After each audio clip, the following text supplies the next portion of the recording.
Kunjabihari Gopi Janavalabha Girivaridhari Gopi Janavalabha Jaya Gopi Janavalabha Girivaridhari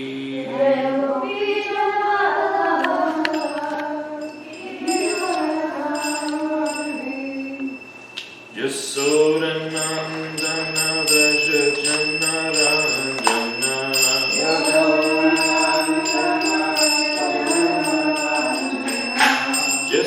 Yasodanandana Vraja Janaranjana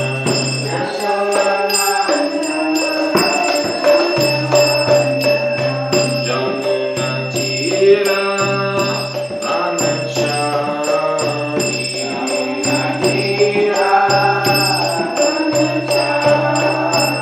Jamuna Tira Vanachari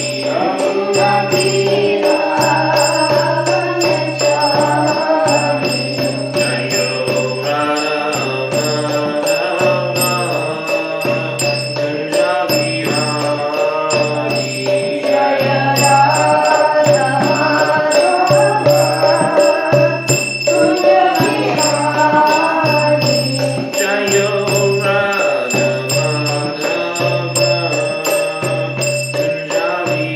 Kunjabihari Jayo Radha Madhava Kunjabihari Gopi Janavalabha Girivaridhari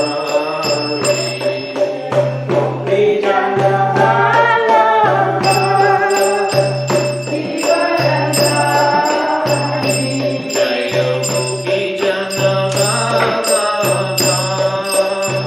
Girivaridhari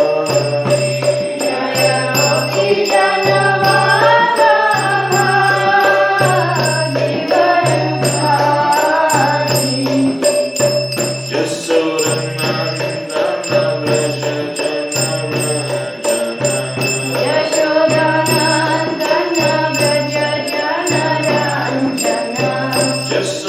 Yasodanandana Vraja Janaranjana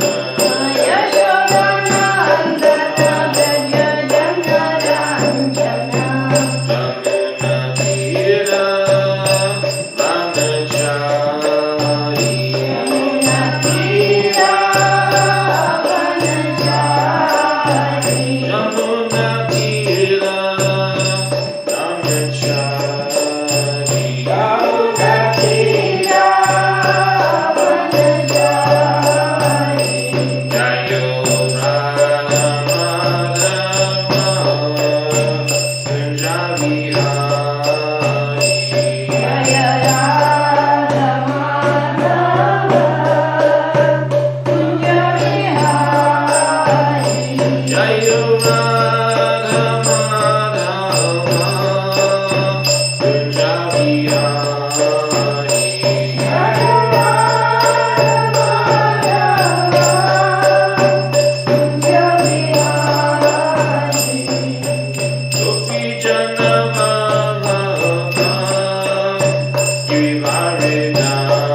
Hey.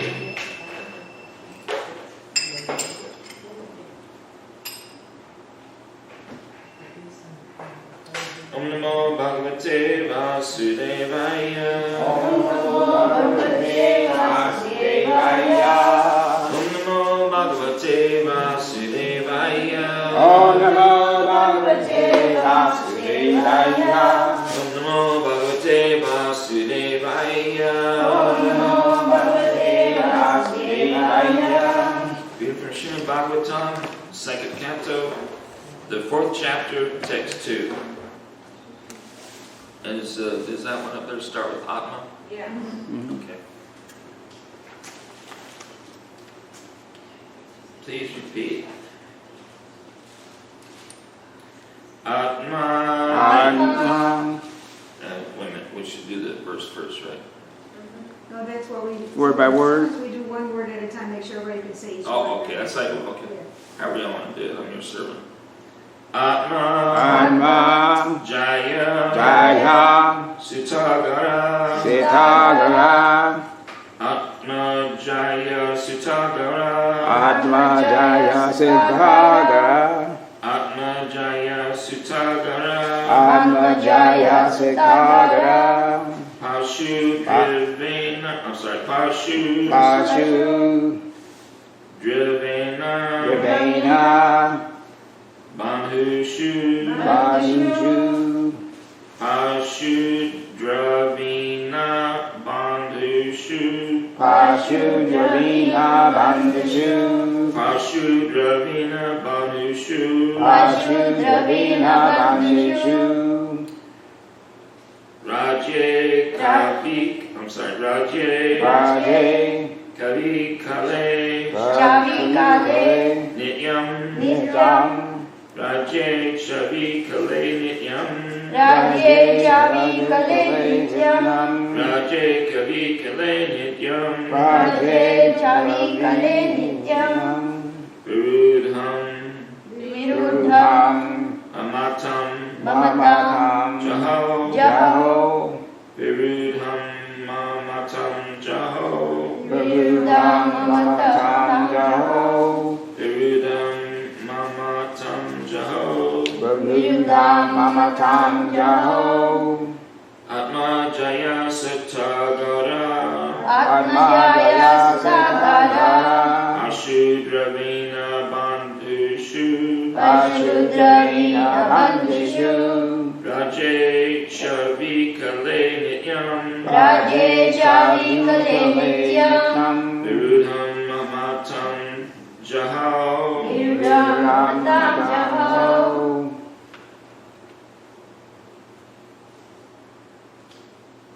Atmajaya Sitagara. Atma Jaya Sitagara. Ashudravina Bandhushu. Ashudravina Bandushu. Raje Chavi Kale Nityam. Raje Kale Nityam. Viruddham Mamatam Jaha. Viruddham Mamatam Jaha.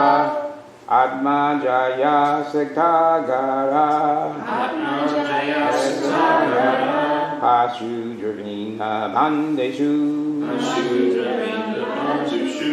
Rajeshi Vaikala Nityam.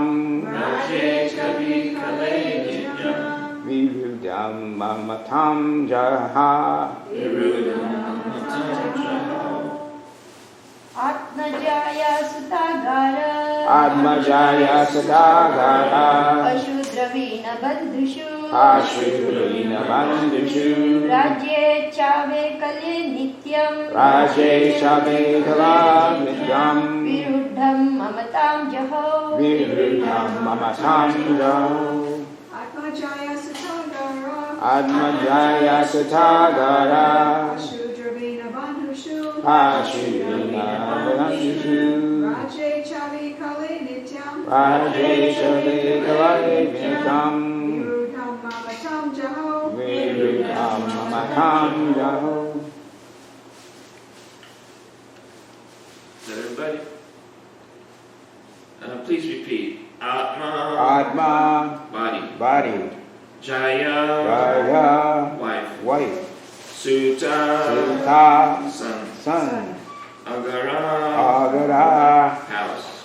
palace. Pashu, Pashu, horses and elephants. horses and elephants. Dravina, Radina, treasure house. treasure house. Bandushu, Bandishu, unto friends and relatives. unto friends and relatives. Raje, in Raje, the kingdom. in the kingdom. Cha, Cha, also. also. Avikale, Avikale, without being disturbed. without being disturbed. Nityam, Nityam, constant. constant. Virudam, Varudham, deep rooted. deep rooted. Mamatam, Mamatam, affinity. affinity. Jahao, Jaho, gave up. gave up. Please repeat. Translation. Maharaj Parikshit, Maharaj Parikshit, as a result of his wholehearted attraction for Lord Krishna, as a result of his wholehearted attraction for Lord Krishna, was able to give up all deep-rooted affection was able to give up all deep-rooted affection for his personal body, for his personal body, his wife, his wife, his children, his children, his palace, his palace, his animals, his animals, like horses and elephants, like horses and elephants, his treasury house, his treasury house, his friends and relatives, his friends and relatives, and his undisputed kingdom. and his undisputed kingdom. I read that again. Maharaj Parikshit, as a result of his wholehearted attraction for Lord Krishna, was able to give up all deep-rooted affection for his personal body, his wife, his children, his palace, his animals, like horses and elephants, his treasury house, his friends and relatives, and his undisputed kingdom. Purport by His Divine Grace A.C. Bhaktivedanta Swami Srila Prabhupada Ki Ki Jai. Jai.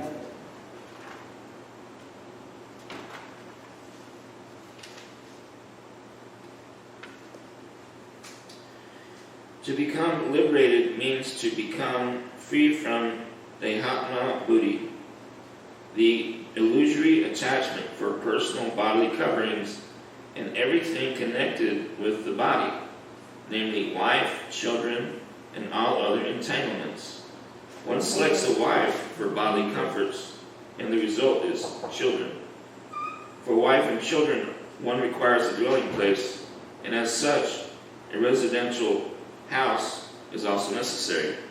Animals like horses, elephants, cows, and dogs are all household animals, and the householder has to keep them as household paraphernalia. In modern civilization, the horses and elephants have been replaced by cars and conveyances with considerable horsepower. To maintain all the household affairs, one has to increase the bank balance and be careful about the treasury house. And in order to display the opulence of material assets, one has to keep good relations with friends and relatives, as well as become very careful about maintaining the status quo. This is called material civilization of material attachment. Devotion for Lord Krishna means negation of all material attachments as detailed above. By the grace of Lord Krishna, Maharaj Parikshit was awarded all material amenities and an undisputed kingdom in which to enjoy the undisturbed position of king. But by the grace of the Lord, he was able to give up all connections with material attachment. That is the position of a pure devotee. Maharaj Parikshit, due to his natural affection for Lord Krishna as a devotee of the Lord, was always executing his royal duties on behalf of the Lord. And as a responsible king of the world, he was always careful to see that the influence of Kali would not enter his kingdom. A devotee of the Lord never thinks of his household paraphernalia as his own, but surrenders everything for the service of the Lord.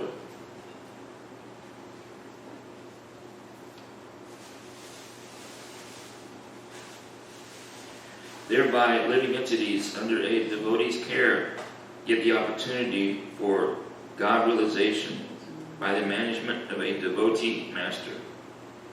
Attachment for household paraphernalia and for Lord Krishna go poorly together. One attachment is the path of darkness, and the other attachment is the path of light. Where there is light, there is no darkness, and where there is darkness, there is no light. But an expert devotee can turn everything to the path of light by an attitude of service to the Lord. And the best example here is the Pandavas. Maharaj Yudhisthira and householders like him can turn everything to light by dovetailing so-called material assets in the service of the Lord. But one who is not trained or is unable to turn everything to the service of the Lord, Nirbandha Krishna Sambandhe, must give up all material connections before he can be fit to hear and chant the glories of the Lord. Or in other words, one who has seriously heard Srimad Bhagavatam for even one day, like Maharaj Parikshit, from a fit personality like Shukadeva Goswami, may be able to lose all affinity for material things. There is no utility simply in imitating Maharaj Parikshit and hearing Bhagavatam from professional men. Even for 700 years, to take Srimad Bhagavatam as a means of maintaining family expenditure is the grossest type of namaparad offense at the feet of the Lord. Sarva Shobha Priya Samyam Api Pramadaha. So I want to focus a lot on, I'll read that translation again, but there's one sentence in the purport where Prabhu says, thereby living entities under a devotee's care get the opportunity for God realization by the management of a devotee master. Translation again. Maharaj Parikshit, as a result of his wholehearted attraction for Lord Krishna, was able to give up all deep-rooted affection for his personal body, his wife, his children, his palace, his animals like horses and elephants, his treasury house, his friends and relatives, and his undisputed kingdom.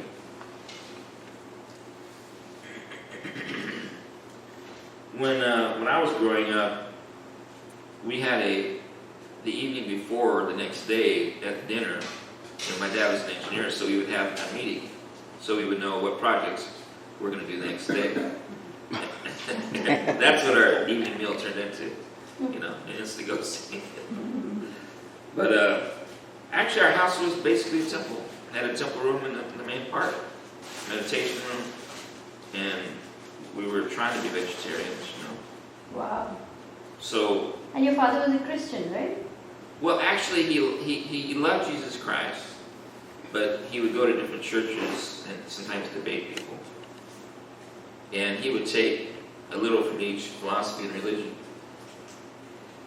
But Ed was telling me last night that there was a big Muslim, I can't think of his name now, but he was a big king, and he renounced his kingdom, but he was older in age. But I can't think of his name right now. But there are examples of that throughout history. But in Kali Yuga, unwanted things, and our attachments to the body are so strong.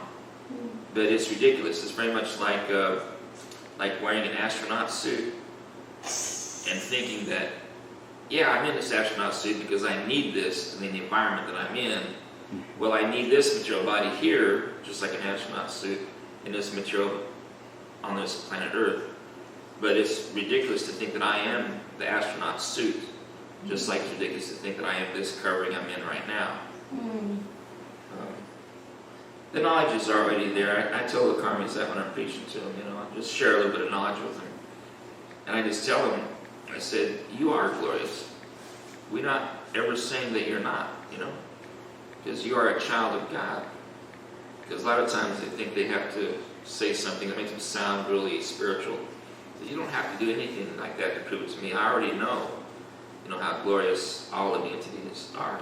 We already know that. We respect you for who you are. The knowledge is already within you. It's within your heart.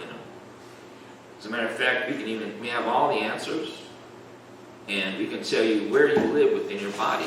Can anybody else do that? You live within the heart. And then I explain how everything comes from the heart, So I want to focus on that part because right now I'm reading Chasing Rhinos with the Swami. Haribo! Have you already read the whole book there? No, I think I read part of it. I don't think I read the whole of it. It's a real adventure. Yeah. Well, you know, I love the part. I kept waiting and waiting and waiting to get past, you know, all the drug culture and the hippies, you know, until when they finally meet Prabhupada. That's what I was waiting for. And then the nectar begins. You know, the nectar begins. Just them hearing from Mukunda about Srila Prabhupada was like little tidbits of nectar. But when they finally actually meet him in person, it's very easy to understand that he is a transcendental personality. It transcends this world, you know. So that's what I wanted to read a little bit about, especially that sentence. The sentence in the purport says, thereby living entities under a devotee's care get the opportunity for God realization by the management of a devotee master. So we rise each day before dawn, excited to see our newfound master, giving wisdom to his assembled devotees. Prabhupada says, so far as salvation is concerned, nobody can be liberated without bhakti, without devotional service, without love of Godhead. That is the verdict of Krishna in Bhagavad Gita. Sarva dharma prajaja nam ekam saranam praja. Quote, you give up all other engagement. Just be surrendered unto me and be engaged in my service. And Shyam Sundar says, surrender. That's the hard one. And so this is Prabhupada. He's saying, Krishna says, Bhaktas te tiva me priya. Who completely engages himself in my service, he is very, very dear to me. This is so sweet. Imagine drug culture, and somebody's actually telling you he's actually in touch with God. You know, that I'm very, very dear, and I'm so called, I'm dear to God, engaging in his service. Pure nectar. And this is the kicker. For one who explains this supreme secret to the devotees, there is no servant more dear to me than he. End quote. In other words, get out there and spread Krishna consciousness if you really want Krishna to notice you. Haribo! Jai! Oh boy, Jai! there's so much nectar. In other words, get out there and spread Krishna consciousness if you really want Krishna to notice you. That's not Prabhupada speaking. That's Shyam Sundar. The Swami was just so cool, so calm and collected. Nothing seemed to disturb his continuous happiness. I didn't get to see him in private much at first. I just watched him sit up there on his little dais in that safe storefront island in a sea of historical madness, meaning Haight-Ashbury, the hippie thing, and talk to us. His speech came from a time when there was grammar and diction. Discourse and conversation were well thought out before spoken. The Swami's language was novel and memorable. In our own world of imprecise description, slang, acronyms, words that take form quick but miss the mark. With lilting precision, Swamiji lays out the deepest imaginable subject matter. Quote, we are trying to have ananda or bliss. Wow, another great new word. Prabhupada continues, by the limited resources of our senses, that actually there is no ananda. No pleasure. It is all miserable. This miserable body is condemned in practically every chapter, every shloka, every verse. Practically every one of us, we are mad. Pramata means mad, because we have identified with this body as I am. And then he goes on to tell us, I don't catch it all. My mind is reeling. Something about the material and spiritual energies, two energies. And we really belong to spirit. but have become entrapped in matter. And this is how we get free. Quote, engage your senses. You can't deny your senses. That is a useless struggle. Just engage your senses for Krishna, for his enjoyment, not yours. Then you are a yogi. He told us that Krishna consciousness is a science, meaning an absolute truth, verifiable by reason and logic. Most of us were educated. We knew about the rise and fall of empires, Darwinian evolution, E equals mc squared. But we knew too that material knowledge had failed to make people happy. Swami was taking us to the root of knowledge, Vedanta, and we sensed that what was happening around us, this whole hippie phenomenon, was a historical moment in time when real knowledge, real science was being revealed. Swamiji said, you learn this science, then you will know everything, the absolute truth. Holding out the possibility to us, quote, yes, oh I love this part. Yes, you can be like me. Transcendental personality. Can you read the last line again, please? That very last line? Yeah. Oh, okay. Let's see. Swami was taking us to the root of knowledge, Vedanta. And we sensed that what was happening around us, this whole hippie phenomenon, was a historical moment in time when real knowledge, real science, was being revealed. Swamiji said, you learn this science, then you will know everything, the absolute truth, holding out the possibility to us. Yes, you can be like me. And Srila Prabhupada says this? Yes, you can be like me, that's what He he said. says like this? Prabhupada said. Okay. Yeah, because they're just discovering Srila Prabhupada, and they're all amazed, and I'm sure they're walking around with their jaws just dropped, their eyes as big as saucers, and Prabhupada knows all this. And Prabhupada knows how much everybody's suffering. He does. Lord Chaitanya's mercy. Does anybody know how many generations we are down from Lord Chaitanya? 533. 533. No, generations. Yeah, like Is it siblings, 6? Oh, from Lord, it's in the... let me tell you. Go ahead. Bhaktivedanta is number 10 down from Lord Chaitanya. Yeah, and Prabhupada is 11. And then, 12 and then 13. So think about it, really small numbers, a very short distance from Lord Chaitanya.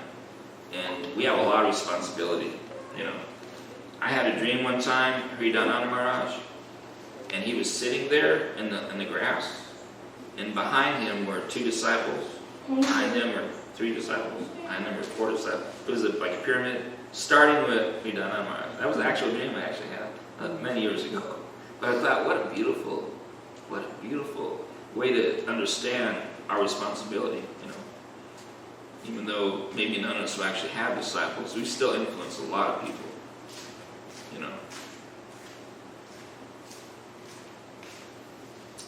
And finally, we found out who Radha is. Prabhupada says, this material attraction certainly cannot attract the Supreme Lord. When he wants to be attracted by a woman, he has to create such a woman from his own energy. That woman is Radharani. It is explained that Radha is the manifestation of the pleasure potency of the Supreme Personality of Godhead.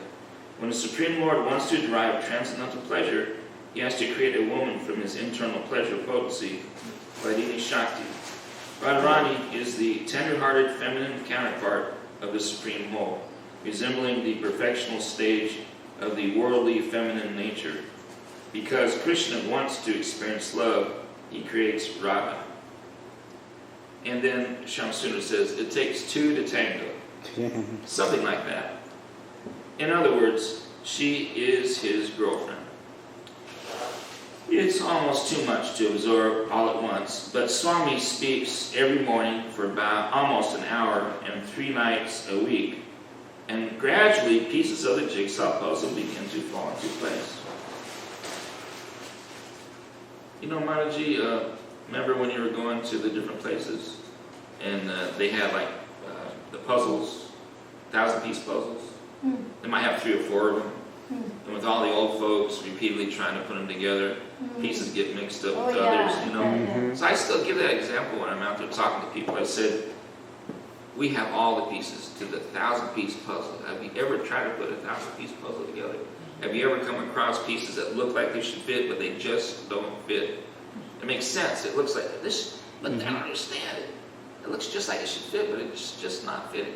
And people are trying to explain to you about philosophy, what Buddhism is, and that, this, and that. People don't even know that Buddhists are actually atheists.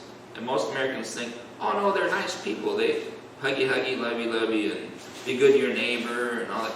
But at the root of it, they actually don't believe in a personal God. They don't even know that. It's a basic thing to really know, you know.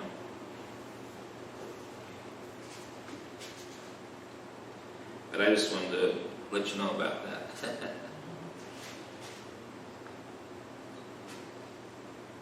You know, what I like to ask people is, what's your philosophy? What have you put together? What's your philosophy in life? Because you've taken from other people's philosophies. What have you figured out yourself? Because people like to talk about themselves. So it's not just I'm putting on a philosophy on you or science. You know what I mean? I ask them, how have you put it all together? Well, how do you understand it? What is your philosophy? You know, spend a little time on that, and then try to get to Krishna. You know, not waste too much time, because you want to give them something. Prabhupada said that I'm a giver, and he told this Indian gentleman who was more interested in, you know, coming to America and taking wealth, you know, and not so much giving spirituality. Prabhupada said, I am a giver, and you are a taker. And I will continue to give, you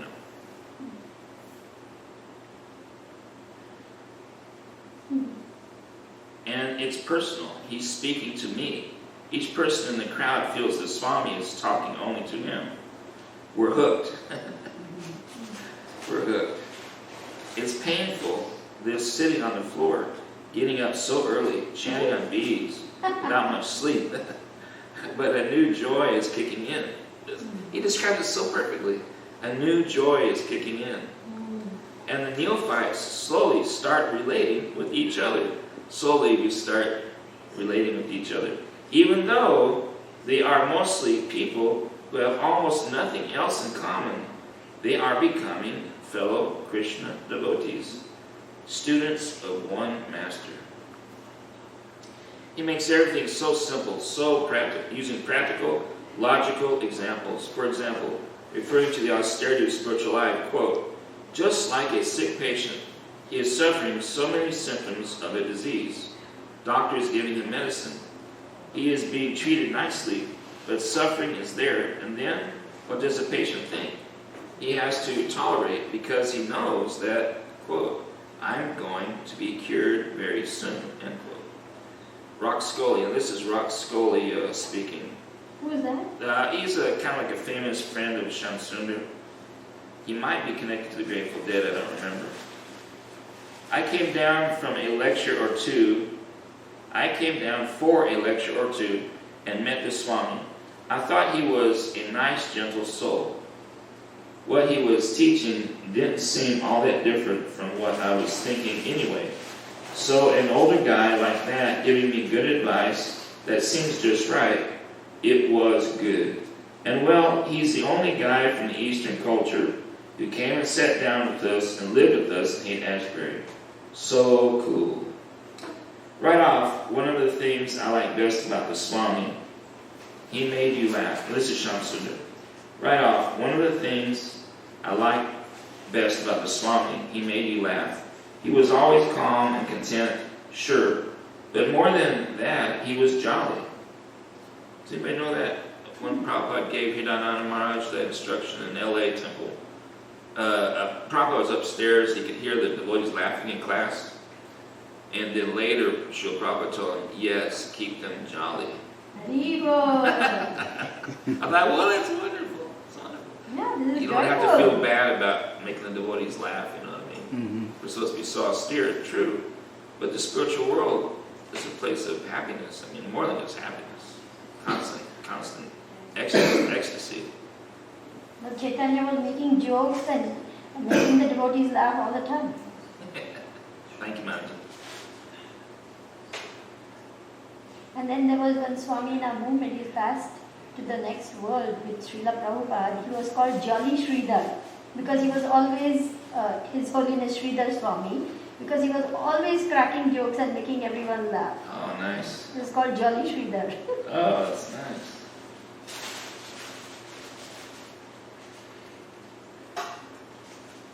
Even, I'll read that again. Right off, one of the things I like best about the Swami, he made me laugh. He was always calm and content, sure, but more than that, he was jolly.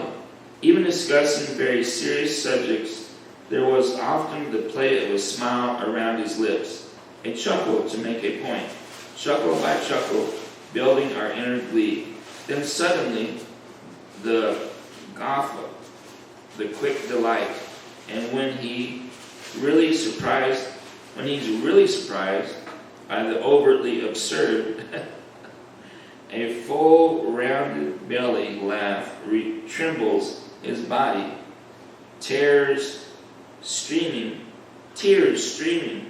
from his tight, squinted eyes. And when he's really surprised by the overtly absurd, a full, rounded belly laugh trembles his body, tears streaming from his tight, squinted eyes. You'll feel yourself transcendently joyful in spite of your present physical body. Just like if you eat, okay, this is Prabhupada. You'll feel yourself transcendently joyful in spite of your present physical body. Just like if you eat, you'll know yourself that you are eating. You are feeling strength. You are getting enlightened. Similarly, if you take this process of Krishna consciousness in spite of your present physical body, you'll know that you are having something transcendental. That feeling will come with you. Krishna is always jolly. If you join his society, you will also become jolly. Chaitanya Mahaprabhu said, Nanabhuti Vardhanam, which means there is an ocean of joy. Now this material ocean is stagnant. It does not increase. But that, Anandabhuti, the ocean of joy, transcendental bliss, that increases. And there is unlimited space also to allow that increment. Nanabhuti Vardhanam Pratipada Purnamrita Vadanam. In every step you'll feel, oh, that's spiritual bliss. Here's Malati speaking. I remember just staring at his earlobe, his nostrils. You'd take one small part, his fingertips, as he played the kartos, his eyelids, the back of his head, and you would stare at that one portion of his body, and it was like it wasn't real. But it was more than real. He was so beautiful. The hippie motto was, quote, never trust anyone over 30, end quote. And here was the Swami at 70, and we never thought of him as an old man.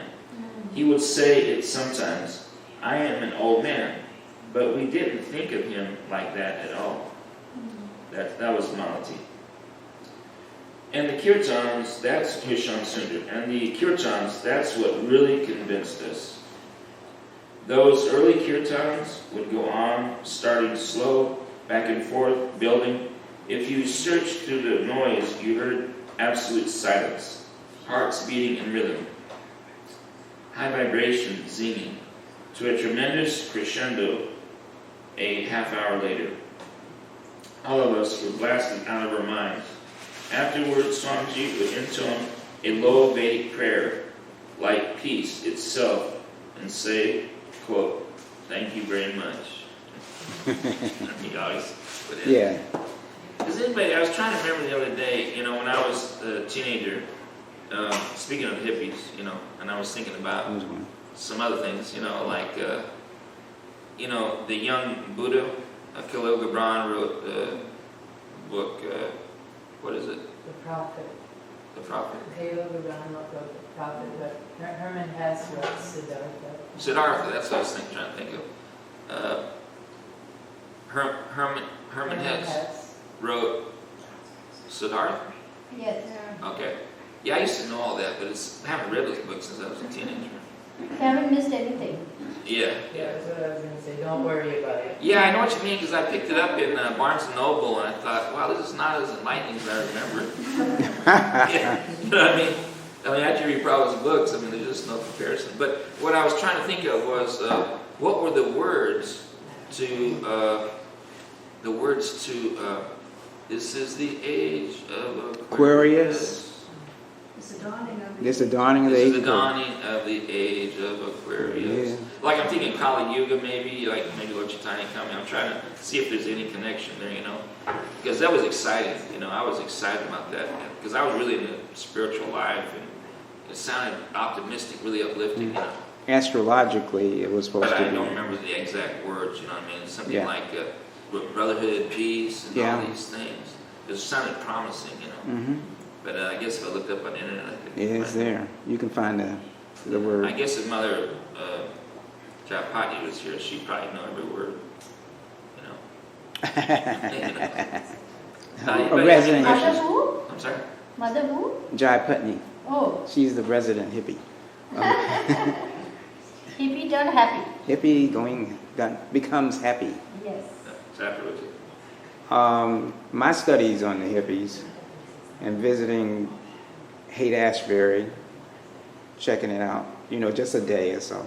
So you're older than you look, huh? I am. And also, Did you go there during I've been to Haight-Ashbury. during that time? Yeah. Wow.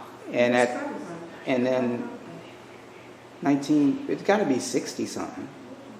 1960-something I was there. And then went to Greenwich Village and would always go through the Bowery. That was like, every time, my mom was from New York, so I would see the Bowery going into the city, going to Brooklyn. Some kind of way we had to go through the Bowery, and you'd see people laying on the sidewalks and, drunkards and stuff. It stunk all the time. But the thing was, the hippies, they said don't trust anybody. We're different from the rainbow, what we have now. The rainbow type hippies venerate elders. And they have, part of their tradition is they listen to the elders. Because they like the Grateful Dead, and they're definitely elders, right? Yeah, and they like the Hare Krishnas too.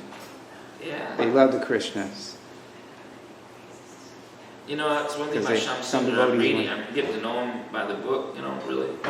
And he says, because he reminds me of me. There's no comparison, but what I'm trying to say is, he, like me, they put me to work right away, going out parking lots, and that was practical engagement. I'm like a sledgehammer. I just pound it out, get it, and get done. But whereas with a scalpel, I leave that to my Holy God brothers for the finer details. I like playing around with a scalpel, but I'm not the most expert using it. I like to get out there, and I just like to meet new people. And Prabhupada says, tell them about Krishna. Tell someone about Krishna. Remember that devotee that was going to go to Hardwar, I believe? I don't remember his name, but and Prabhupada says they had a confidential conversation. There was Prabhupada's change up, and he says yes.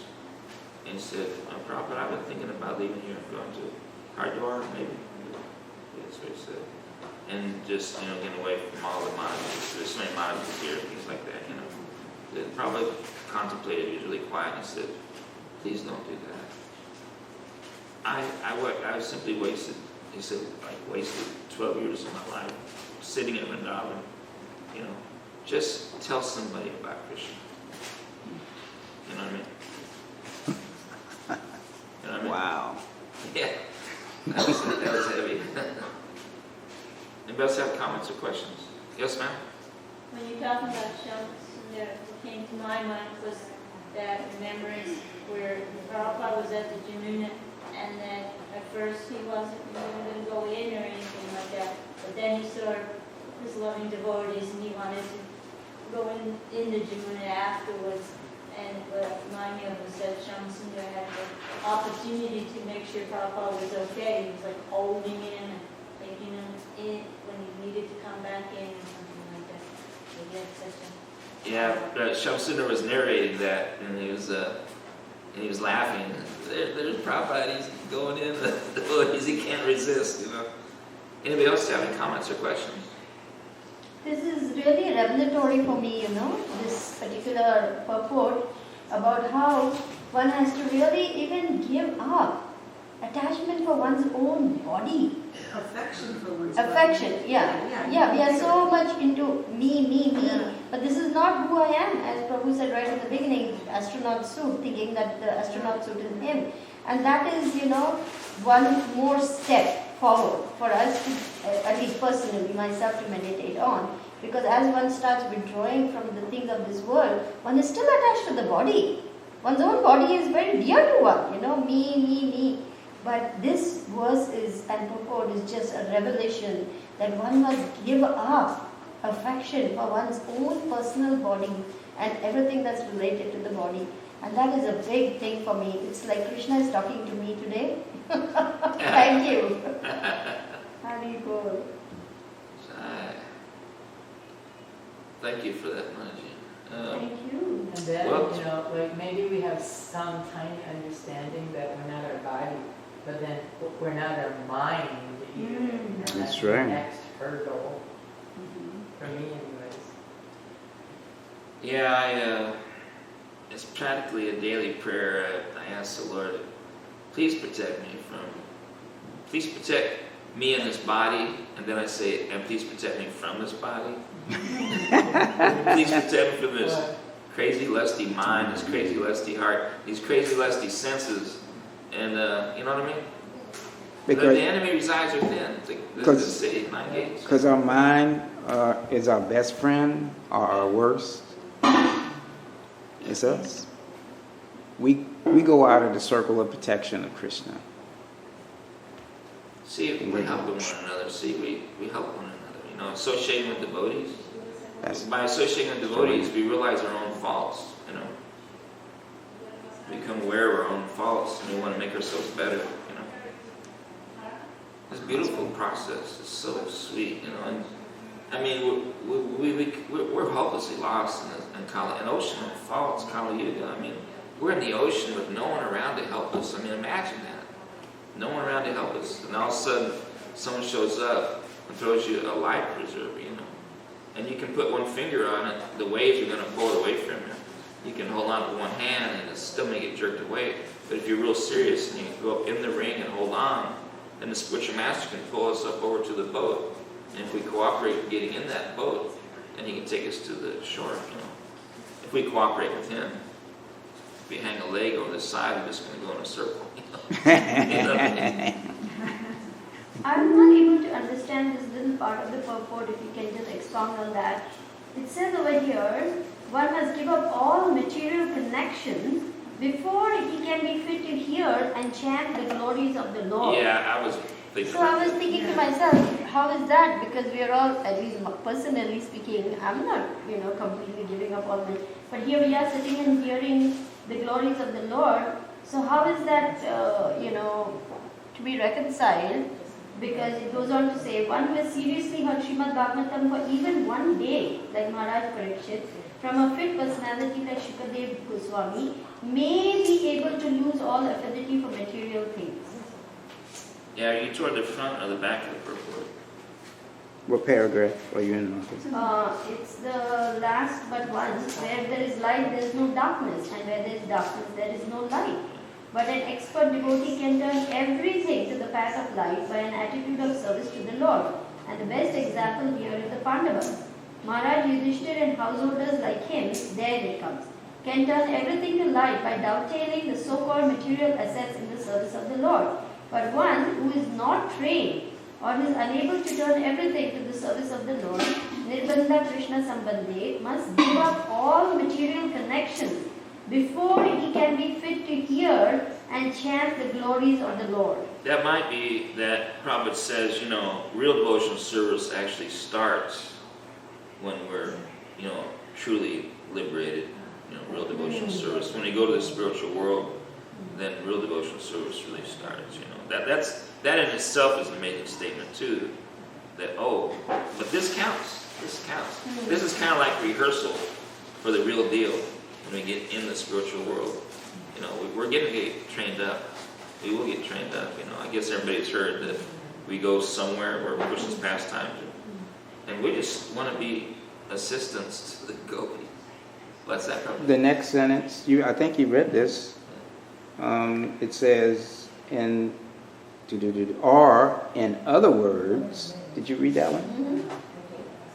You read it out loud too. In other words, one who has seriously heard the Srimad Bhagavatam, you read that one, even for one day, like Maharaj Parikshit, from a fit personality like Sukadeva Swami, may be able to lose all affinity for material things. Yeah.